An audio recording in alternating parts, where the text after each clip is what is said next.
അല്ല, ഒരു വീട്ടിലൊരു കുട്ടി സ്പെഷ്യൽ നീഡായിട്ടുണ്ടായെന്ന് പറഞ്ഞാൽ അടുത്ത കുട്ടി അങ്ങനെ ആവണമെന്ന് നിർബന്ധമൊന്നുമില്ല. ഡൗൺ സിൻഡ്രോം ഉള്ള കുട്ടികളെല്ലാം ഡിഫറെൻ്റ് ആയിട്ടായിരിക്കും ബിഹേവ് ചെയ്യുന്നത്. പക്ഷേ അവരുടെ ഫീച്ചേഴ്സ് എല്ലാം, അവരുടെ ഫിസിക്കൽ അപ്പിയറൻസ് ഓൾമോസ്റ്റ് എല്ലാം തന്നെ സെയിം ആയിരിക്കും. പക്ഷേ അവരുടെ എല്ലാവരുടെയും പെരുമാറ്റം ഒരുപോലെ ആകണം നിർബന്ധമില്ല. നോർമലി സ്കാനിൽ നമുക്കത് കണ്ടുപിടിക്കാൻ പറ്റും. പിന്നെ ഇതിൻ്റെ ഒരു റിസ്ക് ഫാക്ടർ എന്ന് പറഞ്ഞാൽ ഏജാണ്. Conception of age. മദറിൻ്റെ കൺസെപ്ഷൻ 35 വയസ്സിന് മുകളിലേക്കുണ്ടെങ്കിൽ വരാനുള്ള സാധ്യത കൂടുതലാണ്. ഇവരുടെ ബുദ്ധി വികാസം അനുസരിച്ച് ഇവരെ നോർമൽ സ്കൂളിൽ തന്നെ നമുക്ക് ഇൻ്റഗ്രേറ്റ് ചെയ്യാൻ പറ്റും. പക്ഷേ ഒരു ഇൻക്ലൂസീവ് എഡ്യൂക്കേഷൻ സിസ്റ്റം ഉണ്ടാവണം. അപ്പോൾ സ്ട്രെസ് ഉണ്ടായിക്കഴിഞ്ഞാൽ തന്നെ അത് തന്നെ പ്രഗ്നൻസിയിൽ ഒരു പ്രോബ്ലമാണ്. അപ്പോൾ ആദ്യത്തെ കുട്ടി ഉണ്ടായി ഒരു സ്പെഷ്യൽ നീഡ് ചൈൽഡാണ്, അല്ലെങ്കിൽ ഡൗൺ സിൻഡ്രോമാണ്, അല്ലെങ്കിൽ ഓട്ടിസം റിലേറ്റഡ് ആയിട്ടുള്ള കുട്ടിയാണെന്ന് പറഞ്ഞാൽ ആ കുട്ടിക്ക് വേണ്ടിയിട്ടുള്ള സപ്പോർട്ട് കൊടുക്കുക. ഫാമിലി സപ്പോർട്ട് സിസ്റ്റം എന്തായാലും വേണം. ഡൗൺ സിൻഡ്രോമിൽ നമ്മളങ്ങനെ 100% നമ്മുടെ പാരമ്പര്യം കൊണ്ടുവരുന്നതായിട്ട് വളരെ ചുരുക്കം ഇതേ വന്നിട്ടുള്ളൂ. ഡൗൺ സിൻഡ്രോമുള്ള കുട്ടി എന്താണെന്നുള്ളതൊരു നോർമൽ സ്കൂളിൽ പഠിക്കുന്ന കുട്ടിക്ക് തിരിച്ചറിയാൻ പറ്റും. എന്താണ് ഡൗൺ സിൻഡ്രോം? കുട്ടികളിലെ ഡൗൺ സിൻഡ്രോം എങ്ങനെ കണ്ടെത്താം? ഇതിന് മാതാപിതാക്കൾ സ്വീകരിക്കേണ്ട മുൻകരുതലുകൾ എന്തൊക്കെയാണ്? ഈ വിഷയത്തിൽ നമ്മളോട് സംസാരിക്കാനുള്ളത് Prajna centre for child development founder doctor Joseph സണ്ണിയാണ്. നമസ്കാരം ഡോക്ടർ. നമസ്കാരം. നമ്മുടെ ചുറ്റും ഡൗൺ സിൻഡ്രോം ബാധിച്ച കുറേയധികം കുട്ടികളുണ്ട്. പക്ഷേ ഈ വിഷയത്തെ നമ്മൾ അഡ്രസ്സ് ചെയ്യുന്നത് ശരിയായ രീതിയിലാണോ എന്ന ചർച്ചകൾ ഇപ്പോൾ സജീവമായി നടക്കുന്നുണ്ട്. അപ്പം എന്താണ് ഈ ഡൗൺ സിൻഡ്രോം എന്ന രോഗാവസ്ഥ? ഡൗൺ സിൻഡ്രോം ഒരു ജനിതക കണ്ടീഷനാണ്. ഇതൊരു ഡിസീസല്ല, ഇതൊരു അവസ്ഥയാണ്. അപ്പം അത് നമ്മളുടെ ക്രോമസോമിലുണ്ടാകുന്ന ഒരു അബ്നോർമൽ ചേഞ്ചസ് കൊണ്ട്, 21ാമത്തെ ക്രോമസോമിലുണ്ടാകുന്ന ഒരു ചേഞ്ച് കൊണ്ടാണ് ഈ ഡൗൺ സിൻഡ്രോം ഉണ്ടാകുന്നത്. അപ്പോൾ ഇത് സാധാരണഗതിയിൽ നമുക്ക് കുട്ടി ഉണ്ടായ ശേഷം കുട്ടിയുടെ ഫീച്ചേഴ്സ്, അവൻ്റെ ചെവികൾ ചെറുതായിരിക്കും, മൂക്ക് ഫ്ലാറ്റായിരിക്കും, കണ്ണിൽ വ്യത്യാസങ്ങളുണ്ടാകും, ഉറങ്ങി എഴുന്നേറ്റ കണ്ണ് പോലെ ഇരിക്കും, കഴുത്തിൽ അവരുടെ സ്കിന്നിലുണ്ടാകുന്ന കുറച്ച് ചേഞ്ചസ്, പിന്നെ കുട്ടിയുടെ വിരലുകൾ ചെറുതായിരിക്കും, ഇവൻ്റെ മസിൽസ് വീക്കായിരിക്കും, മസിൽ ടോൺ കുറവായിരിക്കും സാധാരണ കുട്ടികളെ നോക്കുമ്പോൾ. പിന്നെ അവരുടെ മൈൽ സ്റ്റോൺസ്, തലയുറയ്ക്കുന്നത്, കമന്ന് വീഴുന്നത്, നടക്കുന്നത്, സംസാരിക്കുന്നത്, ഇതെല്ലാം ഡിലേ ആകാനായിട്ട് ചാൻസസ് കൂടുതലുണ്ട്. അതാണ് നമ്മൾ സാധാരണ വഴി കണ്ടുവരുന്നത്. അപ്പോൾ ഡൗൺ സിൻഡ്രോം നമുക്ക് നേരത്തെ ഇത് കണ്ടുപിടിക്കണമെങ്കിൽ 18 ആഴ്ച മുതൽ 22 ആഴ്ച വരെയുള്ള ഏകദേശം 5ാം മാസത്തിലുണ്ടാകുന്ന സ്കാനിങ്ങിൽ കൂടെ, കൺജനിറ്റൽ അനോമലി സ്കാനിൽ നമുക്കത് കണ്ടുപിടിക്കാൻ പറ്റും. പിന്നെ ഇതിൻ്റെ ഒരു റിസ്ക് ഫാക്ടർ എന്ന് പറഞ്ഞാൽ ഏജാണ്. Conception of age. മദറിൻ്റെ കൺസെപ്ഷൻ 35 വയസ്സിന് മുകളിലേക്കുണ്ടെങ്കിൽ വരാനുള്ള സാധ്യത കൂടുതലാണ്. അപ്പോൾ ഇതൊക്കെയാണ് ഇതിൻ്റെ ഒരു സിംറ്റംസ് അല്ലെങ്കിൽ കാരണങ്ങൾ നമ്മൾ സാധാരണ വഴി കണ്ടുവരുന്നത്. ഈ ഗർഭസ്ഥാവസ്ഥയിലെ കുഞ്ഞുങ്ങൾക്ക് ഡൗൺ സിൻഡ്രോം ഉണ്ട് എന്ന് എന്തൊക്കെ പരിശോധനയിലൂടെയാണ് കണ്ടെത്തുക? അത് ഞാൻ കുറച്ച് മുമ്പ് പറഞ്ഞതുപോലെ തന്നെ നമ്മൾ ഗർഭിണിയായിരിക്കുമ്പോൾ പല ടൈപ്പ് ഓഫ് സ്കാൻസ് ചെയ്യുന്നുണ്ട്. അപ്പോൾ ഈ സ്കാനിങ്ങിൽ കൺജനിറ്റൽ അനോമലി അല്ലെങ്കിൽ ഇവരുടെ 18 ആഴ്ച മുതൽ 22 ആഴ്ച വരെയുള്ള സ്കാനിങ് ടൈമിൽ കുട്ടികളുടെ ഇത് കണ്ടുപിടിക്കാൻ പറ്റും. അപ്പോൾ അത് നോർമൽ സ്കാൻ അല്ല ചെയ്യുന്നത്. അതുകൂടാതെ നമുക്ക് സ്കാൻ ചെയ്യണമെങ്കിൽ തന്നെ നമുക്ക് നമ്മുടെ ജെനറ്റിക് സ്പെഷ്യലിസ്റ്റ് നടത്തുന്ന അവരുടെ സ്കാനിങ് ഉണ്ട്. അതിൽ കുറേ കൂടെ നമുക്ക് വ്യക്തമായിട്ട് ഇത് കണ്ടുപിടിക്കാൻ പറ്റും. വൈകിയാണ് ഒരു സ്ത്രീ ഇപ്പം ഗർഭിണിയാവുന്നത്. അപ്പോൾ ആദ്യത്തെ കുട്ടിക്ക് ഡൗൺ സിൻഡ്രോം ഉണ്ടെന്ന് അവർ തിരിച്ചറിയുന്നുണ്ട്. അപ്പോൾ രണ്ടാമതൊരു കുട്ടിയെക്കുറിച്ച് ചിന്തിക്കുന്ന സമയത്ത് അവരെന്തൊക്കെ മുൻകരുതലുകൾ ആ മാതാപിതാക്കൾ സ്വീകരിക്കണം? തീർച്ചയായിട്ടും അവർ ആദ്യത്തെ കുട്ടി ഒരു ഡൗൺ സിൻഡ്രോം ഉണ്ടായിക്കഴിഞ്ഞാൽ അവർ ജനറ്റിക് കൗൺസിലിംഗ്, അതായത് കാരിയോ ടൈപ്പിംഗ് ചെയ്യാം. അപ്പോൾ ആ കുട്ടിയുടെ ടെസ്റ്റ് ചെയ്ത ശേഷം അതിൻ്റെ റിസൾട്ട് അനുസരിച്ച് ജനറ്റിക് കൗൺസിലിങ്ങിലേക്ക് പോയി കഴിഞ്ഞാൽ അവരതിന് വേണ്ടിയിട്ടുള്ള കൗൺസിലിംഗ് കൊടുക്കും. അപ്പോൾ ജനറ്റിക് കൗൺസിലിംഗ് തീർച്ചയായിട്ടും അവർ ചെയ്യും. അതായത് നമ്മൾ ഈ ഡൗൺ സിൻഡ്രോം ഉള്ള കുട്ടികളുണ്ടായ ശേഷം ഇവരുടെ, ഞാൻ പറഞ്ഞല്ലോ, മൈൽ സ്റ്റോൺസ്, തലയുറയ്ക്കുന്നത്, കമന്ന് വീഴുന്നത്, നടക്കുന്നതെല്ലാം ഡിലേ ആവുമെന്ന് പറഞ്ഞു. അപ്പോൾ ഇവർക്ക് മസിൽസ് വീക്കായതുകൊണ്ട് ഇവർക്ക് നേരത്തെ തന്നെ ഇവർക്ക് ഫിസിയോതെറാപ്പി, ഓക്യുപ്പേഷണൽ തെറാപ്പി പോലുള്ള എക്സസൈസസ്, അവർക്ക് ഓക്യുപ്പേഷൻ തെറാപ്പിസ്റ്റിൻ്റെയും ഫിസിയോതെറാപ്പിസ്റ്റിൻ്റെ നേതൃത്വത്തിൽ കൊടുക്കുന്ന എക്സസൈസുകൾ കൊടുത്തു കഴിഞ്ഞാൽ ഇവരുടെ മസിൽസ്, അവരുടെ ഇമ്പ്രൂവ്മെൻറ്റ്, അതായത് കൂടുതലായിട്ട് അവർക്ക് ജോയിൻറ്റ് സ്റ്റെബിലിറ്റി ഉണ്ടാകാനായിട്ടും അവരുടെ തല ഉറയ്ക്കാനായിട്ടും കമന്ന് വീഴാനായിട്ടും നടക്കാനുള്ള എക്സസൈസ് കൊടുക്കുന്ന വഴി അവർക്ക് അവരുടെ മൈൽ സ്റ്റോൺസ് അച്ചീവ് ചെയ്യാൻ പറ്റും സമയത്ത്. അതുപോലെ തന്നെ ഫീഡിങ് ഡിഫിക്കൽട്ടി, ഇവരുടെ നാക്കിൽ നല്ല കട്ടിയായിരിക്കും. അതുപോലെ വായ്ക്കകത്തുള്ള മസിൽസിനും ഇവർക്ക് വീക്ക്നെസ് ഉണ്ടാവും. അപ്പോൾ ഇവർ കഴിക്കുന്ന ഭക്ഷണം ചവച്ച് കഴിക്കാനായിട്ട് അല്ലെങ്കിൽ വിഴുങ്ങുവാനൊക്കെ ബുദ്ധിമുട്ടുണ്ടാവും. അപ്പോൾ അതിന് വേണ്ടിയിട്ടുള്ള ട്രെയിനിങ് സ്പീച്ച് തെറാപ്പിസ്റ്റിന് കൊടുക്കാൻ പറ്റും. അവർക്ക് സ്വോളോയിങ് ഡിഫിക്കൽട്ടി അല്ലെങ്കിൽ ചൂയിങ് പ്രോബ്ലം ഉള്ള കുട്ടികൾക്ക് വേണ്ടിയിട്ടുള്ള എക്സസൈസ് കൊടുക്കാൻ പറ്റും. അപ്പോൾ അതുവഴി അവരെ സെൽഫ് ഇൻഡിപെൻഡൻ്റ് ആക്കാൻ പറ്റും. അപ്പം പൊതുവെ ഈ കുട്ടികൾക്ക് ബുദ്ധി വികാസത്തിൽ കുറച്ച് കുറവുണ്ടാവും. അപ്പോൾ ഇവരെ നമുക്ക് ഒരു മെയിൻ സ്ട്രീം സ്കൂളിലേക്ക് പോകുമ്പോൾ ഇവരുടെ ബുദ്ധി വികാസം അനുസരിച്ച് ഇവരെ നോർമൽ സ്കൂളിൽ തന്നെ നമുക്ക് ഇൻ്റഗ്രേറ്റ് ചെയ്യാൻ പറ്റും. പക്ഷേ ഒരു ഇൻക്ലൂസീവ് എഡ്യൂക്കേഷൻ സിസ്റ്റം ഉണ്ടാവണം. അവിടെ അവർക്ക് വേണ്ടിയിട്ടുള്ള സപ്പോർട്ട് സിസ്റ്റം വേണം. ഇത്തവണത്തെ ഈ വേൾഡ് ഡൗൺ സിൻഡ്രോം ഡേയുടെ തീം തന്നെ ഒരു സപ്പോർട്ട് സിസ്റ്റം കൂട്ടുക എന്നുള്ളതാണ്. അപ്പോൾ സപ്പോർട്ട് സിസ്റ്റം എന്ന് പറഞ്ഞു കഴിഞ്ഞാൽ സ്പെഷ്യൽ എഡ്യൂക്കേറ്റർ എന്ന് പറഞ്ഞാൽ നോർമൽ ടീച്ചറല്ല. ആ കുട്ടിയുടെ ബുദ്ധിക്കനുസരിച്ചുള്ള IEP പ്രോഗ്രാം, അവർക്കൊരു ഇൻഡിവിജ്വലൈസ്ഡ് എഡ്യൂക്കേഷൻ പ്രോഗ്രാം ഡെവലപ്പ് ചെയ്ത് അവരെ ആ സ്കൂളിൽ ഇൻ്റഗ്രേറ്റ് ചെയ്യാൻ പറ്റും. അതോടൊപ്പം തന്നെ അവർക്ക് വേണ്ടിയിട്ടുള്ള തെറാപ്പികൾ, സ്പീച്ച് തെറാപ്പി, ഓക്യുപ്പേഷൻ തെറാപ്പി, ഇങ്ങനെയുള്ള സപ്പോർട്ട് കൊടുത്തു കഴിഞ്ഞാൽ നോർമൽ സ്കൂളിൽ തന്നെ നമുക്ക് ഇൻ്റഗ്രേറ്റ് ചെയ്ത് കൊണ്ടുപോകാൻ പറ്റും. അതാണ് മാതാപിതാക്കൾ അറിയേണ്ട ഒരു കാര്യം. ചില പേരൻസ് ഇങ്ങനെയുള്ള കുട്ടി ഉണ്ടായി കഴിഞ്ഞാൽ ഉടനെ തന്നെ അവർക്ക് ഭയങ്കര ഒരു അപ്സെറ്റാണ്. അവർക്ക് എങ്ങനെ കുട്ടിയെ നോർമൽ പഠിപ്പിക്കാൻ പറ്റുമെന്നുള്ള ടെൻഷൻ കൂടുതലായിരിക്കും. പക്ഷേ എയർലി ഇൻ്റർവെൻഷൻ തുടങ്ങിക്കഴിഞ്ഞാൽ, അതായത് ജനിച്ച് ഒരു 3 മാസത്തിൽ തന്നെ 3 മന്ത്സിനകത്ത് തന്നെ ഇവർക്ക് നമുക്ക് ട്രെയിനിങ് തുടങ്ങാൻ പറ്റും. അപ്പോൾ അങ്ങനെ early intervention and early identification ചെയ്താൽ ഇവരെ നോർമൽ സ്കൂളിൽ ഇൻ്റഗ്രേറ്റ് ചെയ്ത് കൊണ്ടുപോകാൻ പറ്റും. പിന്നെ ചില കുട്ടികൾക്ക് കാർഡിയാക് ഇഷ്യൂസ് ഉണ്ട്, അവർക്ക് ഹൃദയ സംബന്ധമായ പ്രോബ്ലംസ് ഉണ്ടാവും. അപ്പോൾ അതിന് വേണ്ടിയിട്ടുള്ള മരുന്നുകൾ എടുക്കണം. അത് കൃത്യമായിട്ട് കാർഡിയോളജിസ്റ്റിൻ്റെ ഫോളോ അപ്പ് ചെയ്ത് കഴിഞ്ഞാൽ അത് അവരെ നോർമൽ ഇതിൽ തന്നെ കൊണ്ടുപോകാൻ പറ്റും. അതുപോലെ അവർക്ക് തൈറോയ്ഡ് സംബന്ധമായിട്ടുള്ള ഇഷ്യൂസ് ചില കുട്ടികൾ കാണുന്നുണ്ട്. അപ്പോൾ അതിനൊക്കെ സ്പെഷ്യലിസ്റ്റിനെ കണ്ട് മരുന്ന് കഴിച്ചു കഴിഞ്ഞാൽ ഇതെല്ലാം നോർമലായിട്ട് കൊണ്ടുപോകാൻ പറ്റും. പക്ഷേ നോർമൽ സ്കൂളിൽ ഇൻ്റഗ്രേറ്റ് ചെയ്യുന്നതോടൊപ്പം അവരെ നമ്മളൊരു 10th ഒക്കെ പഠിച്ചു കഴിയുമ്പോൾ അവരെ നമുക്ക് ചിലപ്പോൾ +1 അല്ലെങ്കിൽ +2 അല്ലെങ്കിൽ അവർ വൊക്കേഷണൽ ആയിട്ടുള്ള കോഴ്സുകളിലേക്ക് വിടേണ്ടി വരും. അവർ നമുക്കൊരു കോളേജ് എഡ്യൂക്കേഷനിലേക്ക് പോകാൻ ചിലപ്പോൾ ബുദ്ധിമുട്ടുണ്ടായിരിക്കും. അപ്പോൾ തൊഴിൽപരമായിട്ടുള്ള കോഴ്സുകൾ പഠിപ്പിച്ച് അവരെ നമുക്ക് മുഖ്യധാരയിൽ കൊണ്ടുവരാൻ പറ്റും. നമുക്ക് കാണാം പല ഡൗൺ സിൻഡ്രോം കുട്ടികളും ഹോട്ടലുകളിൽ വർക്ക് ചെയ്യുന്നവരുണ്ട്, കസ്റ്റമർ കെയർ വർക്ക് ചെയ്യുന്നവരുണ്ട്, ഓഫീസിൽ വർക്ക് ചെയ്യുന്നവരുണ്ട്. അവർക്ക് മിനിമം ആയിട്ടുള്ള ജോലികൾ, അതായത് കട്ടിയായിട്ടുള്ള പണികളില്ലാതെ ചെറിയ രീതിയിലുള്ള വർക്കുകൾ അവർക്ക് ചെയ്യാൻ പറ്റും. പക്ഷേ അത് അവരുടെ കഴിവിനെ തിരിച്ചറിഞ്ഞ് അതിനനുസരിച്ചുള്ള ട്രെയിനിങ് കൊടുത്തു കഴിഞ്ഞാൽ അവരെ മുഖ്യധാരയിൽ തീർച്ചയായിട്ടും കൊണ്ടുവരാൻ പറ്റും. ഈ സ്പെഷ്യലി ഏബിൾഡ് ആയിട്ടുള്ള കുട്ടികളുമായി ബന്ധപ്പെട്ട് നമ്മുടെ സമൂഹത്തിൽ കുറേയധികം ചർച്ചകൾ നടക്കാറുണ്ട്. തെറ്റായ ധാരണകളും അതോടൊപ്പം ഉണ്ടാവാറുണ്ട്. ഇപ്പം സ്പെഷ്യലി ഏബിൾഡ് ആയ ഒരു കുട്ടി ജനിച്ചു കഴിഞ്ഞാൽ അതിൻ്റെ അടുത്ത കുട്ടി ജനിക്കുന്ന സമയത്ത് അത് ഉണ്ടാകാം എന്നുള്ളൊരു ധാരണയൊക്കെ പരക്കെ പറഞ്ഞു വെക്കാറുണ്ട്. അപ്പം അങ്ങനെ ഒരു സാധ്യതയുണ്ടോ? അതൊരു അന്ധവിശ്വാസമാണോ? അതോ പറഞ്ഞു പരത്തിയിരിക്കുന്ന ഒരു പഴങ്കഥയാണത്? അല്ല, ഒരു വീട്ടിലൊരു കുട്ടി സ്പെഷ്യൽ നീഡായിട്ടുണ്ടായെന്ന് പറഞ്ഞാൽ അടുത്ത കുട്ടി അങ്ങനെ ആവണമെന്ന് നിർബന്ധമൊന്നുമില്ല. പക്ഷേ നമുക്ക് മെഡിക്കൽ ടെസ്റ്റുകൾ കുറേ ഉണ്ട്. ഇപ്പോൾ പറഞ്ഞ പോലെ ജനറ്റിക് ടെസ്റ്റുകൾ ചെയ്യാൻ പറ്റും, കാരിയോ ടൈപ്പിംഗ് ചെയ്യാൻ പറ്റും, പേരൻസിൻ്റെ ചെയ്യാൻ പറ്റും. അങ്ങനെ ചെയ്ത് നമുക്ക് കണ്ടുപിടിക്കാൻ പറ്റും. പക്ഷേ അതൊരു 100% നമുക്ക് ഉറപ്പ് പറയാൻ പറ്റത്തില്ല. അപ്പോൾ പ്രധാനമായിട്ട് ചെയ്യേണ്ടത് അവരുടെ വീട്ടിലൊരു കുട്ടി ഉണ്ടായിക്കഴിഞ്ഞാൽ ആ കുട്ടീനെ നമ്മൾ എയർലി ഐഡൻറ്റിഫൈ ചെയ്ത് ട്രെയിനിങ് കൊടുക്കുക.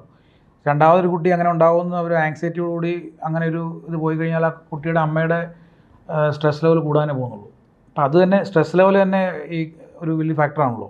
അപ്പോൾ സ്ട്രെസ് ഉണ്ടായിക്കഴിഞ്ഞാൽ തന്നെ അത് തന്നെ പ്രഗ്നൻസിയിലൊരു പ്രോബ്ലമാണ്. അപ്പോൾ ആദ്യത്തെ കുട്ടി ഉണ്ടായി ഒരു സ്പെഷ്യൽ നീഡ് ചൈൽഡാണ്, അല്ലെങ്കിൽ ഡൗൺ സിൻഡ്രോം ആണ്, അല്ലെങ്കിൽ ഓട്ടിസം റിലേറ്റഡ് ആയിട്ടുള്ള കുട്ടിയാണെന്ന് കഴിഞ്ഞാൽ ആ കുട്ടിക്ക് വേണ്ടിയിട്ടുള്ള സപ്പോർട്ട് കൊടുക്കുക. ഫാമിലി സപ്പോർട്ട് സിസ്റ്റം എന്തായാലും വേണം.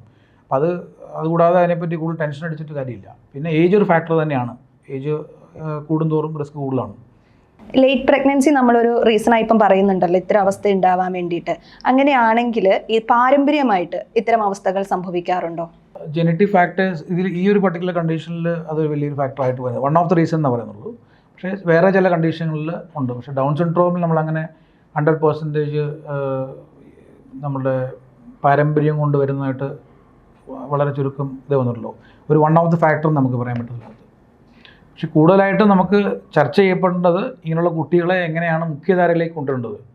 ആ കുട്ടിയുടെ ഫേസിനെ വെച്ച് ജഡ്ജ് ചെയ്യും, അല്ല ആ കുട്ടിയുടെ നടപ്പ്, ആ കുട്ടിയുടെ അവൻ്റെ ആക്ടിവിറ്റി ബേസ് ചെയ്ത് ആളുകൾക്ക് പേടിയുണ്ടെന്ന് തോന്നുന്നു. ഇങ്ങനെ സ്പെഷ്യലി ഏബിൾഡ് ആയ കുട്ടികൾ നമ്മുടെ അടുത്തേക്ക് നോർമൽ കുട്ടികളെന്ന് നമ്മൾ പറയുന്ന കുട്ടികളുടെ അടുത്തേക്ക് വരുന്ന സമയത്ത് ആളുകൾക്കൊരു ഭയമുണ്ട്, ആക്രമിക്കുമോ അല്ലെങ്കിൽ ഇത് എങ്ങനെ പെരുമാറും എന്നൊരു സാധനവും ഇതിനൊപ്പം തന്നെ ഉണ്ട് എന്ന് തോന്നാറുണ്ട്. ഇല്ല, അത് ചില സിറ്റുവേഷനിൽ വെച്ചാൽ ഇങ്ങനെയുള്ള കുട്ടികൾക്ക് കമ്മ്യൂണിക്കേഷൻ ഡിലേ നന്നായിട്ടുണ്ട്. ഇപ്പോൾ ഉദാഹരണത്തിന് പറഞ്ഞാൽ അവന് സംസാരിക്കാനായിട്ട് ബുദ്ധിമുട്ട് കാണും, അവൻ്റെ കാര്യങ്ങൾ അവൻ എക്സ്പ്രസ് ചെയ്യാൻ ബുദ്ധിമുട്ട് കാണും. അപ്പോൾ മറ്റു കുട്ടികളുടെ അടുക്കൽ കമ്മ്യൂണിക്കേറ്റ് ചെയ്ത് അവന് വേണ്ട കാര്യം സാധിച്ചെടുക്കണമെങ്കിൽ ഭാഷ സംസാരം ഉണ്ടാവണം.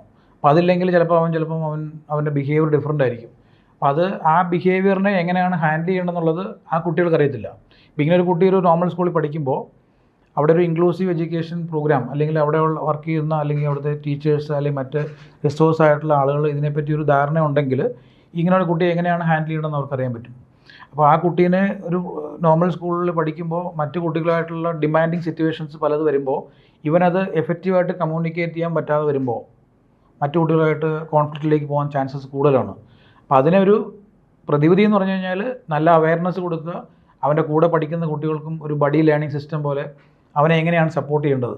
നമ്മളിപ്പോൾ നമ്മുടെ കരിക്കുലത്തിൽ തന്നെ ഇങ്ങനെയുള്ള കാര്യങ്ങൾ ഇൻക്ലൂഡ് ചെയ്താൽ തന്നെ ഈ കുട്ടികളെ എങ്ങനെയാണ് ഒരു സ്പെഷ്യൽ നീഡ് ചൈൽഡ് അല്ലെങ്കിൽ ഒരു കുട്ടിക്ക് നമ്മൾ സാധാരണ ഡിസബിലിറ്റി എന്ന് കേൾക്കുമ്പോൾ ഒരാൾക്ക് ഫിസിക്കൽ ഡിസബിലിറ്റി ഉള്ള ഒരാളിനെയാണ് നമ്മൾ വിഷ്വലൈസ് ചെയ്യുന്നത്.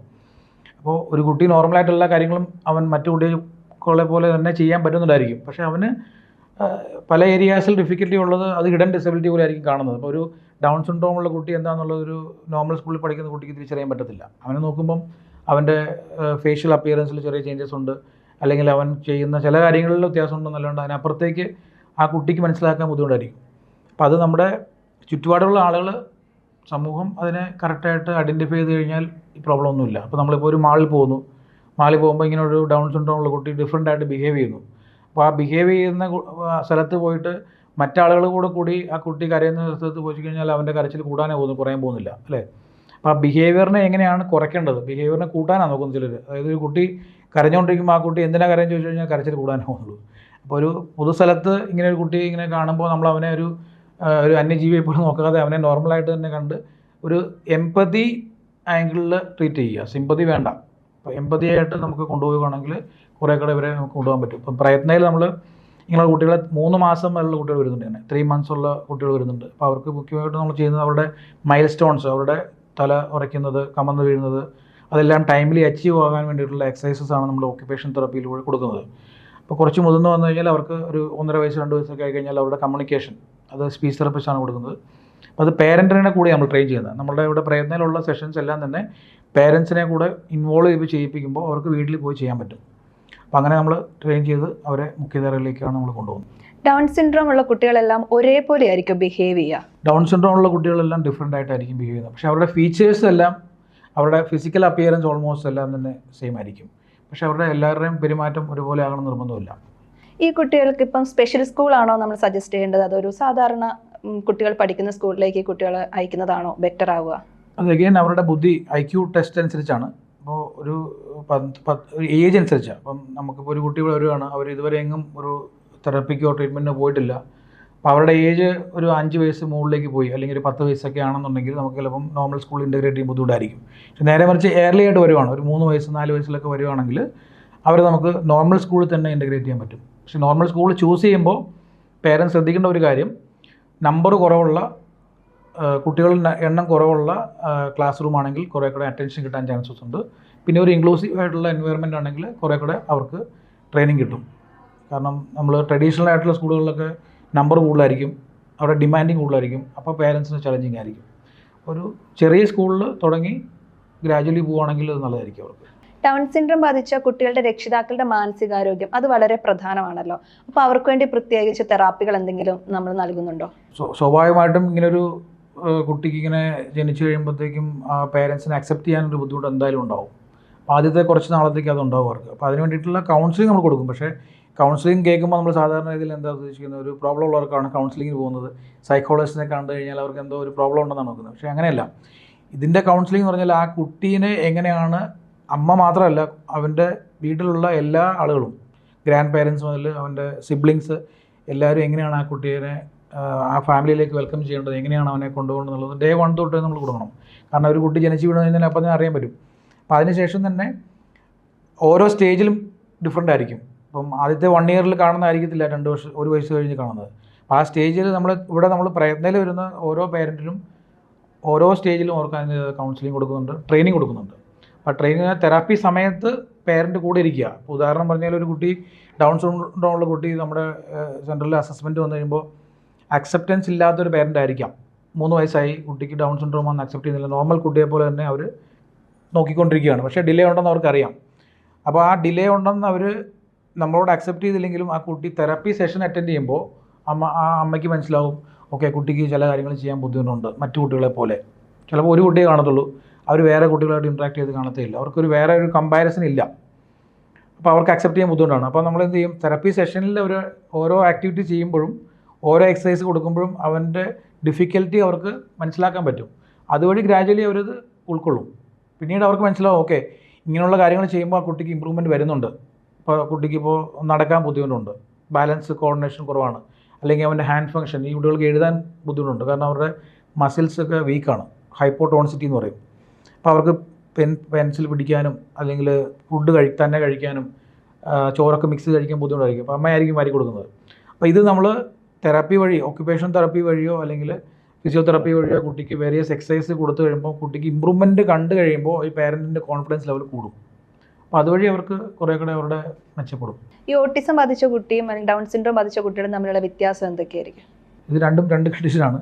ഓട്ടിസം എന്ന് പറഞ്ഞു കഴിഞ്ഞാൽ അവരുടെ സോഷ്യൽ കമ്മ്യൂണിക്കേഷൻ, മറ്റുള്ള ആളുകളെ ഇൻട്രാക്ട് ചെയ്യാനുള്ളത്, ഐ കോൺടാക്റ്റ്, അല്ലെങ്കിൽ ഒരു സ്റ്റീരിയോ ടൈപ്പിക് ആയിട്ടുള്ള ബിഹേവിയർ, അല്ലെങ്കിൽ ചില കുട്ടികൾക്ക് ഹൈപ്പർ ആക്ടിവിറ്റി ഉണ്ടാവും. അപ്പോൾ അങ്ങനെ ഒരു കണ്ടീഷനാണത്. ഡൗൺ സിൻഡ്രോം എന്ന് പറയുമ്പം അങ്ങനെ കുട്ടികൾ ഹൈപ്പർ ആക്റ്റീവ് ആയിരിക്കത്തില്ല. അവർ പൊതുവേ അത്ര സ്പീഡ് കുറവായിരിക്കും. തന്നെയല്ല അവർക്ക് ഐ കോൺടാക്റ്റ് മെയിൻറ്റെയിൻ ചെയ്യാൻ പറ്റും. മറ്റാളുകളുമായിട്ട് കമ്മ്യൂണിക്കേറ്റ് ചെയ്യാനുള്ള അവർക്ക് കണക്ഷൻ ഉണ്ടാവും. പക്ഷേ ഓട്ടിസ്റ്റിക് കുട്ടികൾക്ക് എന്ന് പറഞ്ഞാൽ അവർ ചിലപ്പം ഒരു പ്രീ ഓക്യുപ്പൈഡ് ആയിട്ട് വേറെ ലോകത്തായിരിക്കും. ഇപ്പോൾ ഒരു കാറ് കിട്ടിക്കഴിഞ്ഞാൽ കാറ് വെച്ച് കളിച്ചുകൊണ്ടിരിക്കുക, അല്ലെങ്കിൽ ഒരു ടോയ്സ് കിട്ടിക്കഴിഞ്ഞാൽ അതിൽ ഒരു വേറെ ലോകത്തായിരിക്കും അവരുടെ കൂടുതലും ആക്ടിവിറ്റീസ്. പക്ഷേ ഡൗൺ സിൻഡ്രോം അങ്ങനെയല്ലല്ലോ. ഡൗൺ സിൻഡ്രോം കുട്ടികൾ കാര്യങ്ങൾ പറഞ്ഞ് ശ്രദ്ധിക്കാനും അവർക്ക് മിങ്കിൾ ചെയ്യാനുള്ള കഴിവുകളുണ്ട്. അത് ഡിഫറെൻ്റ് ആണ് രണ്ടും.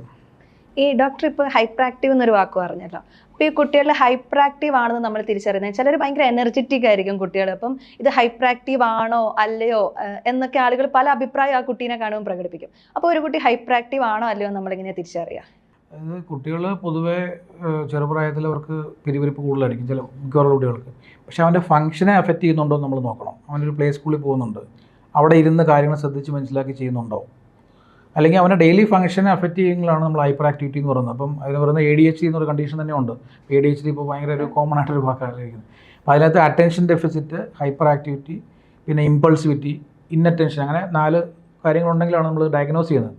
അപ്പോൾ അതൊരു പർട്ടിക്കുലർ പീരീഡിന് മുകളിൽ ഒരു 3 to 6 monthsലേക്കൊക്കെ അങ്ങനെ സ്ഥിരമായിട്ട് അങ്ങനെ കാണിക്കുവാണ്, അല്ലെങ്കിൽ അതൊരു പ്രോബ്ലമായിട്ട് മാറുകയാണ്, അവൻ്റെ ഡെയിലി ഫംഗ്ഷനെ പ്രോബ്ലമായിട്ട് മാറുകയാണെങ്കിൽ മാത്രമാണ് നമ്മളതിനെ ഹൈപ്പർ ആക്ടിവിറ്റി ഉദ്ദേശിക്കുന്നത്. പക്ഷേ അവൻ്റെ ഡെയിലി ഫംഗ്ഷൻസ് എല്ലാം കറക്റ്റായിട്ട് ചെയ്യുന്നുണ്ട്. ചില സിറ്റുവേഷൻസിൽ മാത്രമാണ് അവൻ ഓടിച്ചാടി നടക്കുന്നത്. അപ്പം വീട്ടിലാണ് അവൻ ഏറ്റവും കൂടുതൽ ഓടി നടക്കുന്നത്, അല്ലെങ്കിൽ ഒരു പർട്ടിക്കുലർ സ്ഥലത്ത് ചെല്ലുമ്പോഴാണ്. അപ്പോൾ അത് ആ പർട്ടിക്കുലർ എൻവയറമെൻറ്റിൻ്റെ പ്രത്യേകതയായിരിക്കും. ചിലപ്പോൾ അവന് വീട്ടിലകത്തിരുന്നിപ്പം അവന് കളിക്കാനുള്ള സിറ്റുവേഷൻസ് കാണത്തില്ല, പുറത്ത് കാണുമ്പോഴായിരിക്കും അവന് എക്സൈറ്റ്മെൻറ്റ് ഉണ്ടാകുന്നത്. അപ്പോൾ അതിനെ കണ്ടിട്ട് നമ്മൾ ഹൈപ്പർ ആക്ടിവിറ്റി എന്ന് പറയാൻ പറ്റത്തില്ല. അതാണ് ഒരു ഹൈപ്പർ ആക്ടിവിറ്റി നമ്മൾ പെട്ടെന്ന് പറയുമ്പോൾ പറയുന്നത് ശ്രദ്ധിക്കേണ്ട കാര്യം. ഹൈപ്പർ ആക്ടിവിറ്റി നമുക്ക് ഈസി ആയിട്ട് പറയാം, പക്ഷേ അതിനൊരു ഡയഗ്നോസിസിലേക്ക് എത്തണമെങ്കിൽ അവൻ്റെ ഡെയിലി ഫംഗ്ഷൻസ്, അല്ലെങ്കിൽ അവൻ്റെ school activities, school participation, academics കാര്യങ്ങളൊക്കെ ബുദ്ധിമുട്ടുണ്ടെങ്കിലാണ് നമുക്കൊരു ഹൈപ്പർ ആക്ടിവിറ്റി എന്ന് പറയാനായിട്ട് പറ്റുന്നത്. ഈ ഹൈപ്പർ ആക്ടിവിറ്റി ഏത് പ്രായത്തിൽ നമുക്ക് തിരിച്ചറിയാൻ പറ്റുക? ചെറിയ പ്രായത്തിലാണോ അതൊരു യൂത്ത് ഒക്കെ ആയിരിക്കുമ്പോൾ നമുക്ക് ഹൈപ്പർ ആക്റ്റീവ് ആണോ എന്ന് അങ്ങനെ തിരിച്ചറിയാൻ പറ്റില്ല? ഒരു 5 വയസ്സ് 6 വയസ്സിന് മുകളിലാണ് നമ്മളിതൊക്കെ കണ്ടുപിടിച്ച് ഡയഗ്നോസ് ചെയ്യാൻ പറ്റത്തുള്ളൂ. ഒരു 3 വയസ്സ് 4 വയസ്സുള്ള കുട്ടികൾ ഹൈപ്പർ ആക്റ്റീവ് നമുക്ക് ഡയഗ്നോസ് ചെയ്യാൻ പറ്റത്തില്ല. അവർ ഓവർ ആക്റ്റീവ് ആയിരിക്കും കുട്ടികൾ. പക്ഷേ ഓവർ ആക്റ്റീവ് ആയിട്ടുള്ള കുട്ടികൾക്ക് റീസൺ കാണും. കാരണം അവർക്ക് എനർജി ചാനലൈസ് ചെയ്യാനുള്ള ഓപ്പർച്യൂണിറ്റീസ് കുറവായിരിക്കും. അവർക്ക് മൾട്ടി സെൻസറി സ്റ്റിമുലേഷൻ കിട്ടാതിരിക്കുന്ന ഒരു കുട്ടിയായിരിക്കാം. അപ്പോൾ അവർക്ക് ആഡിക്വേറ്റ് ആയിട്ടുള്ള സ്റ്റിമുലേഷൻ കൊടുത്തു കഴിഞ്ഞാൽ അവരുടെ ആ ഒരു ഓവർ ആക്റ്റീവ്നെസ് കുറയ്ക്കാൻ പറ്റും. ചില കുട്ടികൾക്ക് ഇപ്പം സ്കേറ്റിങ്, സൈക്ലിങ്, അങ്ങനെയുള്ള മൂവ്മെൻറ്റ് റിലേറ്റഡ് ആയിട്ടുള്ള നമുക്ക് പല സെൻസസ് നമുക്കുണ്ട്. മൂവ്മെൻറ്റ് സെൻസ് നമ്മുടെ ഒരു ഇമ്പോർട്ടൻറ്റ് സെൻസാണ്. നമുക്ക് ഊഞ്ഞാലാടണം തോന്നുന്ന ഒരു പ്രായമുണ്ട്. ഒരു 15-20 വയസ്സായി കഴിഞ്ഞാൽ നമുക്ക് ഊഞ്ഞാലാടണം തോന്നുന്നില്ല. പക്ഷേ ഊഞ്ഞാൽ കിട്ടുമ്പം അതൊരു ചെറിയ പ്രായത്തിലാണ് കിട്ടുന്നത്. മൂവ്മെൻറ്റ് സെൻസ് എന്ന് പറഞ്ഞാൽ ഒരു സെൻസാണ്. അത് ഇൻറ്റഗ്രേറ്റ് ആയി കഴിഞ്ഞാൽ പിന്നെ അതിനുവേണ്ടി ക്രേവ് ചെയ്യത്തില്ല. അപ്പോൾ അങ്ങനെ പല type of multi sensory stimulation കിട്ടിയാൽ ഈ കുട്ടികളിലുള്ള ഇപ്പോൾ പ്രത്യേകിച്ച് ഇങ്ങനെയുള്ള ഈ കാലഘട്ടത്തിൽ ഇത് കൂടുതലാണ്. കാരണം കൂടുതലും സ്ക്രീൻ ടൈം കൂടി, പുറത്തുള്ള സ്റ്റിമുലേഷൻ കുറഞ്ഞു, കുട്ടികൾക്ക് കളിക്കാനുള്ള സാഹചര്യം കുറവാണ്. അപ്പോൾ അങ്ങനെ വരുമ്പോൾ ഈ ചില കുട്ടികൾക്ക് ഇങ്ങനെ ഒരു സെൻസറി ബേസ്ഡ് ആയിട്ടുള്ള ഒരു ഹൈപ്പർ ആക്ടിവിറ്റി കാണുന്നുണ്ട് ചില കുട്ടികളിൽ. പക്ഷേ അത് നമുക്ക് ഡയഗ്നോസ് ചെയ്യണമെങ്കിൽ ഒരു 5 വയസ്സ് മുകളിലൊക്കെ ആകുമ്പോഴത്തേക്ക് നമുക്ക് ഡയഗ്നോസ് ചെയ്ത് ADHD ഉണ്ടോ. അപ്പോൾ ചില കുട്ടികൾക്ക് മരുന്ന് കൊടുക്കേണ്ടി വരും. ചില കുട്ടികൾക്ക് അറ്റൻഷൻ കുറവാണെങ്കിൽ അതിന് അറ്റൻഷൻ കൂട്ടാൻ വേണ്ടിയിട്ടുള്ള, ശ്രദ്ധ കൂട്ടാൻ വേണ്ടിയിട്ടുള്ള ആക്ടിവിറ്റീസ് കൊടുക്കേണ്ടി വരും. അവർക്ക് വേണ്ടിയിട്ടുള്ള ട്രെയിനിങ് പ്രോഗ്രാം തന്നെ, അവരുടെ എഡ്യൂക്കേഷൻ തന്നെ നമുക്ക് മോഡിഫൈ ചെയ്യേണ്ടി വരും. അവരെ പരിപാലിക്കുന്ന അവരുടെ കൂടെയുള്ള ആളുകൾക്ക് അവരുടെ ആറ്റിറ്റ്യൂഡ് മാറണം. അങ്ങനെ കുറേ കാര്യങ്ങൾ ചെയ്യാനുണ്ട്. നമ്മൾ തിരിച്ച് ഡൗൺ സിൻഡ്രത്തിലേക്ക് വരികയാണെങ്കിൽ, കുട്ടിയിൽ ഒരു അസ്വാഭാവികത തോന്നിയിട്ടുണ്ടെങ്കിൽ നമ്മൾ കുട്ടികളുടെ ഡോക്ടറെയാണോ ആദ്യം കാണിക്കേണ്ടത്? തീർച്ചയായിട്ടും ഡൗൺ സിൻഡ്രോം നമ്മൾ ആദ്യം അറിഞ്ഞു കഴിഞ്ഞാൽ ഡെവലപ്മെൻറ്റൽ പീഡിയാട്രീഷ്യൻ, അതായത് നോർമൽ പീഡിയാട്രീഷ്യനെ കഴിഞ്ഞും കുറേ കൂടെ ഡെവലപ്മെൻറ്റൽ ആയിട്ടുള്ള അസസ്മെൻറ്റുകൾ ചെയ്യുന്നത് ഡെവലപ്മെൻറ്റ് പീഡിയാട്രീഷ്യനാണ്. പിന്നെ അവർക്ക് ഡെഫിനറ്റ്ലി ഒരു ജെനറ്റിസ്റ്റിനെ കാണാം, ജെനറ്റിക് സ്പെഷ്യലിസ്റ്റിനെ കാണണം. കാരണം ഫ്യൂച്ചറിൽ അവർക്ക് അടുത്ത കുട്ടിയെ പ്ലാൻ ചെയ്യുന്നുണ്ടെങ്കിൽ അങ്ങനെയുള്ള ടെസ്റ്റുകൾ കാര്യങ്ങൾ. പിന്നീട് അടുത്തതിലേക്ക് പോവുകയാണെങ്കിൽ ഡെവലപ്മെൻറ്റൽ അസസ്മെൻറ്റിന് ശേഷം അവർക്ക് ഡിലേ ഉണ്ടെന്ന് അറിഞ്ഞു കഴിഞ്ഞാൽ അവർക്ക് വേണ്ട തെറാപ്പികൾ, occupation therapy, speech therapy, physiotherapist, അങ്ങനെ അവരിലേക്ക് പോകണം. പിന്നെ ഒരു 5 വയസ്സ് മുകളിലൊക്കെ കഴിഞ്ഞ് കഴിഞ്ഞാൽ അവർക്ക് നമുക്ക് സ്കൂളിലേക്ക് ചേർക്കുന്നുണ്ടെങ്കിൽ തീർച്ചയായിട്ടും ക്ലിനിക്കൽ സൈക്കോളജിസ്റ്റ്, അവരുടെ IQ സംബന്ധമായ കാര്യങ്ങൾ ടെസ്റ്റ് ചെയ്യുക, അവരുടെ ലെവൽ കണ്ടുപിടിക്കണമെങ്കിൽ സൈക്കോളജിസ്റ്റിന് സഹായമാണ്. ഇതൊരു ടീം വർക്കായിട്ടാണ് പോകുന്നത്, ഒരാളുടെ കയ്യിലല്ല. പിന്നെയൊക്കെ നേരത്തെ പറഞ്ഞ പോലെ കാർഡിയോളജി, അതായത് ഹൃദയ സംബന്ധമായ പ്രോബ്ലം ഉണ്ടെങ്കിൽ കാർഡിയോളജിസ്റ്റിൻ്റെ ഫോളോ അപ്പ് ചെയ്യണം. പിന്നെ നമുക്ക് എൻഡോക്രൈനോളജിസ്റ്റ്, കുട്ടികളുടെ എന്താ പറയുക, നമ്മുടെ ഹോർമോൺ റിലേറ്റഡ് ആയിട്ടുള്ള ഇഷ്യൂസ് ഉണ്ടെങ്കിൽ അവരെയും കാണിക്കണം. അങ്ങനെ ഒരു ടീമായിട്ടാണ് പോകുന്നത്. പക്ഷെ അത് റെഗുലറായിട്ട് അവരുടെ ഫോളോ അപ്പ് ആവശ്യമില്ല. ഒരു 3 months വൺസ് ആയിരിക്കും ഇവരെ കാണുന്നത്. പക്ഷെ കുട്ടിക്ക് തെറാപ്പി വേണമെങ്കിൽ occupation therapist, speech therapist, psychologist, special educator, ഇവരുടെയാണ് ഒരു ഇടപെടൽ റെഗുലറായിട്ട് വേണ്ടത് നമുക്ക് കൊടുക്കാനായിട്ട്. ഡൗൺ സിൻഡ്രോം ബാധിച്ച കുട്ടികളെ പൂർണ്ണമായും ചികിത്സിച്ച് ഭേദമാക്കാൻ സാധിക്കുമോ? തീർച്ചയായിട്ടും ബുദ്ധിമുട്ടാണ്. നമുക്ക് 100% നോർമലാക്കാൻ പറ്റുന്ന ഒരു അവസ്ഥയല്ല ഇത്. കാരണം ഇത് ഒരു ഡിസീസല്ല. ഡിസീസ് ആണെങ്കിൽ നമുക്കത് ക്യൂർ ചെയ്യാൻ പറ്റും, ഒരു റീസൺ ഉണ്ടാവും. പക്ഷേ ഇതൊരു കണ്ടീഷനാണ്, അവസ്ഥയാണ്. അപ്പോൾ നമുക്കത് 100% ക്യൂർ ചെയ്യാൻ പറ്റത്തില്ല. ഡൗൺ സിൻഡ്രോം ബാധിച്ച കുട്ടികൾക്ക് എന്തൊക്കെ തെറാപ്പികളാണ് ആവശ്യമായിട്ട് വരിക? ഡൗൺ സിൻഡ്രോം ഞാൻ നേരത്തെ പറഞ്ഞ പോലെ കുട്ടികൾക്ക് ഓക്യുപേഷണൽ തെറാപ്പിസ്റ്റിന് സഹായം വേണം. Speech therapist, psychologist, physiotherapist, special educator, ഇങ്ങനെയുള്ള പ്രൊഫഷൻസാണ് ഏറ്റവും കൂടുതൽ തെറാപ്പി കൊടുക്കുന്നവർക്ക്. പ്രയത്നം ഇപ്പം ഡൗൺ സിൻഡ്രോം ബാധിച്ച കുട്ടികൾക്ക് ഇവിടെ തെറാപ്പികൾ കൊടുക്കുന്നുണ്ടല്ലോ. അപ്പോൾ നമ്മൾ ഡോക്ടർമാർ നേരിടുന്ന ഒരു വെല്ലുവിളികൾ എന്തൊക്കെയാണ് ഏറ്റവും പ്രധാനപ്പെട്ട? നമ്മൾ പ്രയത്നത്തിൽ കണ്ടുവരുന്നത് വെച്ചാൽ, ഒന്ന് പേരൻറ്റിൻ്റെ അക്സെപ്റ്റൻസ്. ഇനീഷ്യലി ചില പേരൻസ് അക്സെപ്റ്റ് ചെയ്യാൻ ബുദ്ധിമുട്ടുണ്ട്. അപ്പോൾ നമുക്ക് അവരെ ബ്ലെയിം ചെയ്യാൻ പറ്റത്തില്ല. കുറച്ച് ഏജ് ആകുമ്പോഴായിരിക്കും അവർ അക്സെപ്റ്റ് ചെയ്യുന്നത്. പക്ഷേ നമ്മളുടെ ഇവിടെ വരുന്ന കുട്ടികളുടെ തെറപ്പിയിൽ ഈ മാതാപിതാക്കളെ ഞങ്ങൾ ഇൻവോൾവ് ചെയ്യിപ്പിക്കും. അപ്പോൾ മാതാപിതാക്കൾ, അല്ലെങ്കിൽ പ്രത്യേകിച്ച് അമ്മമാരെയാണ് ഞങ്ങൾ ഫസ്റ്റ് പ്രയോറിറ്റി കൊടുക്കുന്നത്. ഒരു വർക്കിംഗ് പേരൻ്റാണ്, അവരൊരു IT-യിൽ വർക്ക് ചെയ്യുന്നു, അവർക്ക് അല്ലെങ്കിൽ തിരക്കാണെങ്കിലും നമ്മൾ അവരെ ഈ സെഷനിൽ പാർട്ടിസിപ്പേറ്റ് ചെയ്യിപ്പിക്കും. അപ്പോൾ ആ സെഷനിൽ, തെറപ്പി സെഷനിൽ അവർ ഇൻവോൾവ് ആകുമ്പോൾ അവർക്ക് കൂടുതലായിട്ട് ആങ്സൈറ്റി കുറയും, കോൺഫിഡൻസ് കൂടും. അങ്ങനെയാണ് നമ്മളിവിടെ പ്രയത്നത്തിൽ അങ്ങനെ ചെയ്യുന്നത്. ഇത് സാമ്പത്തികമായിട്ട് അധിക ബാധ്യത മാതാപിതാക്കൾക്ക് ഉണ്ടാക്കുമോ? തീർച്ചയായിട്ടും ഇതൊരു ഇങ്ങനെയുള്ള തെറപ്പിയിലേക്ക് പോകുന്നത്, ചികിത്സയ്ക്ക് പോകുന്നതിനൊക്കെ ഡെഫിനറ്റ്ലി ഉണ്ട്. ഗവൺമെൻറ് തന്നെ ഒത്തിരി സ്കീമുകളുണ്ട്. അപ്പോൾ നമുക്ക് നമ്മുടെ ഗവൺമെൻറ് ഹോസ്പിറ്റലിൽ തന്നെ ഇതിനുള്ള ഏർലി ഇൻ്റർവെൻഷൻ സെൻ്ററുണ്ട്, ചൈൽഡ് ഡെവലപ്മെൻറ്റ് സെൻ്റർ മെഡിക്കൽ കോളേജിലുണ്ട്. എല്ലാ മെഡിക്കൽ കോളേജിലും തന്നെ ഗവൺമെൻറ് ഇതിന് പ്രൊവൈഡ് ചെയ്യുന്നുണ്ട് ഏർലി ഇൻ്റർവെൻഷൻ സെൻ്റർ. അവിടെയും സ്പീച്ച് തെറപ്പിയും ഒക്യുപേഷൻ തെറപ്പിയും അതോടൊപ്പം തന്നെ സ്പെഷ്യൽ എഡ്യൂക്കേഷൻ പ്രൊവൈഡ് ചെയ്യുന്നുണ്ട്. പിന്നെ ഗവൺമെൻറ് തന്നെ നമ്മുടെ സ്കൂളുകൾ, ഗവൺമെൻറ് സ്കൂളിൽ തന്നെ ബ്ലോക്ക് റിസോഴ്സ് സെൻറ്റേഴ്സ് ഉണ്ട്, BRC. അതിലും ട്രെയിൻഡ് ആയിട്ടുള്ള ആളുകളുണ്ട്. അപ്പം നോർമൽ സ്കൂളിൽ, ഗവൺമെൻറ് സ്കൂളിൽ പഠിക്കുകയാണെങ്കിൽ ഈ കുട്ടികൾക്ക് വേണ്ട സൗകര്യം ഗവൺമെൻറ് തന്നെ കൊടുക്കുന്നുണ്ട്. അതായത് special educators, physiotherapist, occupational therapy, speech therapy, ഈ ഗവൺമെൻറ് ഓരോ ബ്ലോക്കുകളിലും അവരെ വിടുന്നുണ്ട്. പക്ഷേ മാൻ പവർ കുറവാണ്. അപ്പോൾ ചില പേരൻസ് നമ്മുടെ ഇവിടെ പ്രയത്നം വരുവാണെങ്കിൽ ഞങ്ങൾ ഫീസ് ചാർജ് ചെയ്യുന്നുണ്ട്. പക്ഷേ നമ്മൾ കൺസെഷൻ കൊടുക്കും. ഇപ്പോൾ അവർക്ക് അഫോർഡ് ചെയ്യാൻ ബുദ്ധിമുട്ടുണ്ടെങ്കിൽ നമ്മൾ അവർക്ക് കൺസെഷൻ കൊടുത്തിട്ടാണ് നമ്മൾ ചെയ്യുന്നത്. പിന്നെ ഒത്തിരി NGOs ഉണ്ട് ഡൗൺ സിൻഡ്രോം റിലേറ്റഡ് ആയിട്ട് തന്നെ. കുറേ NGOs ഇപ്പോൾ ഇന്ത്യയിൽ തന്നെ ഉണ്ട്. ഇപ്പോൾ എസ്പെഷ്യലി ചെന്നൈയിലൊക്കെ ഒത്തിരി ഇതിനെപ്പറ്റി NGOs, അതായത് പേരൻസ് തന്നെ തുടങ്ങിയിട്ടുണ്ട്. അപ്പോൾ അവർക്ക് സപ്പോർട്ട് ഗ്രൂപ്പുണ്ട്. അപ്പോൾ ഈ സപ്പോർട്ട് ഗ്രൂപ്പിൽ തന്നെ ഈ പേരൻറ്റ് അവരുടെ മീറ്റിംഗ് ഉണ്ട്, അവരുടെ കോൺഫറൻസസുകളുണ്ട്. അപ്പോൾ അതിൽ പേരൻസ് അറ്റൻഡ് ചെയ്യുമ്പോൾ അവർക്ക് ലേറ്റസ്റ്റ് ആയിട്ടുള്ള ഡെവലപ്മെൻറ്റ് എന്താണ് നടക്കുന്നത്, പേരൻറ്റിങ് എങ്ങനെയാണ് ഇങ്ങനെയുള്ള കുട്ടികൾ ചെയ്യേണ്ടത്, അവരുടെ ജോബ് ഓപ്പർച്യൂണിറ്റീസ് എങ്ങനെയാണ് കിട്ടുന്നത്, വൊക്കേഷണലായിട്ട് എങ്ങനെയാണ് പോകുന്നത്, ഇങ്ങനെയുള്ള മാതാപിതാക്കൾ നടത്തുന്ന സ്ഥാപനങ്ങളുണ്ട്. അതായത് ഈ കുട്ടികൾ തന്നെ, ഇവർക്ക് ഗവൺമെൻറ്റിൻ്റെ പല സ്കീമുകളിൽ തന്നെ ഇവർക്ക് ലോണൊക്കെ വാങ്ങിയിട്ട് ഇവർ ഷോപ്പുകൾ ആരംഭിക്കും, സെൽഫ് ഹെൽപ്പ് ഗ്രൂപ്പുകളുണ്ട്. അവരുണ്ടാക്കുന്ന പ്രോഡക്റ്റ് സെല് ചെയ്യാൻ വേണ്ടി തന്നെ ചെയ്യുന്ന ഒത്തിരി പേരൻസ് എനിക്കറിയാം. അപ്പോൾ അങ്ങനെ സപ്പോർട്ട് ഗ്രൂപ്പുകളൊക്കെ പോയി കഴിഞ്ഞാൽ ഈ പേരൻസിന് ചെയ്യാൻ പറ്റും. പക്ഷേ ഒരു 2 രീതിയിലാണ്. ഒന്ന്, എയർലി ഐഡൻറ്റിഫൈ ചെയ്യുന്ന പേരൻസ് ഇതിലേക്കൊന്നും ആദ്യം പോകത്തില്ല. ഇവരൊരു ലേറ്റർ സ്റ്റേജിലായിരിക്കും ഇവർ പോകുന്നത്. അപ്പോൾ early identification and early intervention കിട്ടിയ പേരൻസിന് കുറേ കൂടെ ഈസി ആയിരിക്കും. കാരണം ഇങ്ങനെയുള്ള തെറാപ്പികളൊക്കെ ഒരു 20 വർഷം 15 വർഷം മുമ്പൊക്കെ അത്ര വ്യാപകമായിട്ട് ഇതിനെപ്പറ്റി അവയർനെസ് ഇല്ല. ഇപ്പോൾ അത് കൂടിയിട്ടുണ്ട്. അപ്പോൾ ഇങ്ങനെയുള്ള പേരൻസിന് ഇപ്പോൾ ഇതിന് നല്ലൊരു ഗൈഡൻസ് കിട്ടുന്നുണ്ട് നേരത്തെ അപേക്ഷിച്ച്. പ്രയത്നം പോലൊരു സ്ഥാപനം തുടങ്ങാൻ വേണ്ടി സാറിന് പ്രചോദനമായത് എന്തായിരുന്നു? അതെ, ഞാനിങ്ങനൊരു സ്ഥാപനം തുടങ്ങാൻ വെച്ചാൽ, നമുക്ക് പണ്ട് ഞാൻ 2004 തുടങ്ങിയത്. അന്ന് തുടങ്ങിയപ്പോൾ അന്നത്തെ കാലത്ത് സ്പെഷ്യൽ സ്കൂള് ഒന്നുമില്ലെങ്കിൽ ഒരു കുട്ടിക്ക് ഇങ്ങനെ പ്രോബ്ലം ഉണ്ടെങ്കിൽ അവനൊരു ഡോക്ടറെ കാണുന്നു, അവന് പ്രോബ്ലം ഉണ്ടെങ്കിൽ നേരെ കുറേ കഴിയുമ്പം അവന് ഒരു സ്പെഷ്യൽ സ്കൂളിലേക്കാണ് പോകുന്നത്. ഇൻ ബിറ്റ്വീൻ ഒരു സ്ഥലമില്ല. പിന്നെ ഗവൺമെൻറ്റിൻ്റെ സ്കീമുകളാണെങ്കിലും വളരെ കുറവാണ്. പിന്നെ ഉള്ളത് കുറേ NGOs അല്ലെങ്കിൽ സ്പെഷ്യൽ സ്കൂളുകൾ മാത്രമേ നമുക്ക് അവൈലബിൾ ആവുള്ളൂ. അപ്പോൾ അന്ന് പ്രൈവറ്റ് മേഖലയിൽ ഇങ്ങനൊരു ഓൾ അണ്ടർ വൺ റൂഫ്, അതായത് എല്ലാ പ്രൊഫഷൻസിനെയും ഒരു കിടക്കീഴിൽ കൊണ്ടുവന്നിട്ട് നടത്തുന്ന സ്ഥാപനങ്ങളുടെ എണ്ണം കുറവായിരുന്നു, അതും പ്രൈവറ്റ് മേഖലയിൽ. അപ്പോൾ അങ്ങനെയാണ് നമ്മളിത് തുടങ്ങാനുള്ളൊരു റീസൺ. അതായത് വേണ്ട തെറാപ്പികൾ, അതിൻ്റെ പ്രൊഫഷണൽസ് എല്ലാവരും ഒരേ ബിൽഡിങ്ങിലാണെങ്കിൽ വരുന്ന പേരൻസിന് ഈസി ആയിരിക്കും. ഇപ്പോൾ ഒരു ഡോക്ടറെ കാണാൻ ഒരു സ്ഥലത്ത് പോകുന്നു, അടുത്ത തെറാപ്പിക്ക് വേറെ സ്ഥലത്ത് പോകുമ്പോൾ അവർക്ക് ബുദ്ധിമുട്ടാണ്. അപ്പോൾ അതുകൊണ്ടാണ് ഞങ്ങൾ ഒരു സ്ഥലത്ത് ഇത് ചെയ്തത്. പിന്നെ തന്നെയല്ല, ഈ ഒരു ഫീൽഡിൽ നിൽക്കുന്ന പ്രൊഫഷണൽസ് തമ്മിൽ നല്ല കമ്മ്യൂണിക്കേഷൻ വേണം. അപ്പോൾ നമ്മളൊരു കുട്ടി വന്നു കഴിഞ്ഞാൽ അവർക്ക് ചെയ്യുന്ന ടെസ്റ്റുകൾ എന്തൊക്കെയാണ് ചെയ്യുന്നത് എല്ലാം സ്റ്റാൻഡർഡൈസ്ഡ് ആയ ടെസ്റ്റുകളാണ് ചെയ്യുന്നത്. അതായത് വേൾഡ് വൈഡിൽ അംഗീകരിച്ചിട്ടുള്ള ടെസ്റ്റുകളല്ലാണ്ട് ഞങ്ങൾ കണ്ടുപിടിച്ച ടെസ്റ്റുകളല്ല. അപ്പോൾ ആ ടെസ്റ്റ് ചെയ്ത് കഴിഞ്ഞാൽ ആ കുട്ടിയുടെ ലെവൽ എന്താണെന്ന് മനസ്സിലാക്കാൻ പറ്റും. അപ്പോൾ അത് ബേസ് ചെയ്താണ് ഞങ്ങളൊരു ട്രീറ്റ്മെൻറ്റ് പ്രോഗ്രാം ചെയ്യുന്നത്. അപ്പോൾ ആ ചെയ്യുന്ന പ്രോഗ്രാം മറ്റ് പ്രൊഫഷൻസ് അറിഞ്ഞിരിക്കണം. ഇപ്പോൾ സ്പീച്ച് തെറപ്പിസ്റ്റ് എന്താ ചെയ്യുന്നുള്ളത് ഓക്യുപേഷൻ തെറപ്പിസ്റ്റ് അറിഞ്ഞിരിക്കണം. സൈക്കോളജിസ്റ്റ് എന്താണ് കണ്ടുപിടിച്ചിരിക്കുന്നത്, അവരെന്താണ് പേരൻസിനോട് ഗൈഡൻസ് കൊടുത്തിരിക്കുന്നത്, മറ്റ് പ്രൊഫഷൻസ് അറിയണം. അപ്പോൾ ഞങ്ങളിവിടെ കമ്മ്യൂണിക്കേഷൻ കുറച്ചുകൂടി ഈസി ആയിരിക്കും. ഒരു ബിൽഡിംഗ് വർക്ക് ചെയ്യുമ്പോഴും ഒരു മൾട്ടി ഡിസിപ്ലിനറി അല്ലെങ്കിൽ ഇൻ്റർ ഡിസിപ്ലിനറി മോഡലിലാണ് ഞങ്ങൾ വർക്ക് ചെയ്യുന്നത്. തെറാപ്പിസ്റ്റ്, സൈക്കോളജിസ്റ്റ്, സൈക്കാട്രിസ്റ്റ്, ഡോക്ടേഴ്സ്, ഇതിനൊപ്പം തന്നെ സോഷ്യൽ വർക്കേഴ്സിൻ്റെ റോൾ എന്താണ്? നമ്മൾ ഡൗൺ സിൻഡ്രോം എന്നൊരു പർട്ടിക്കുലർ കണ്ടീഷൻ, സോഷ്യൽ വർക്കർക്ക് ഒത്തിരി റോളുണ്ട്. ഡൗൺ സിൻഡ്രോം നമ്മളിവിടെ ചെയ്യുന്നത്, നമുക്കൊരു പേരൻറ്റ് വന്നു കഴിഞ്ഞാൽ ഇവരെ സൈക്കോ എഡ്യൂക്കേറ്റ് ചെയ്യുക. അതായത് ഇനിഷ്യലി വരുമ്പോൾ ഇങ്ങനൊരു പേരൻറ്റിനെ സ്ക്രീൻ ചെയ്യാനും അതിനെപ്പറ്റി ഒരു അവയർനെസ് കൊടുക്കാനും അവർക്ക് വേണ്ടിയിട്ടുള്ള സൈക്കോ എഡ്യൂക്കേഷൻ ചെയ്യാനും സോഷ്യൽ വർക്കർക്ക് നല്ലൊരു റോളുണ്ട്. പ്രയത്നം നമ്മളത് ചെയ്യുന്നുണ്ട്.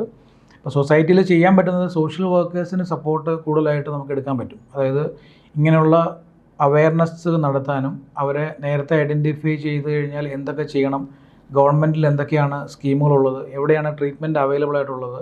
അപ്പോൾ അവർക്കൊരു ഏജൻ്റായിട്ട് വർക്ക് ചെയ്യാൻ പറ്റും ഈ social വർക്കേഴ്സിന്.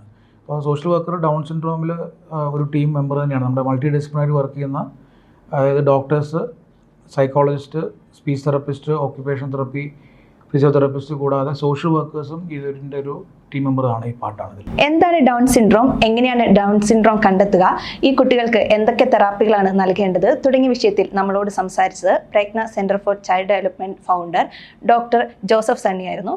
Thank you doctor. Thank U.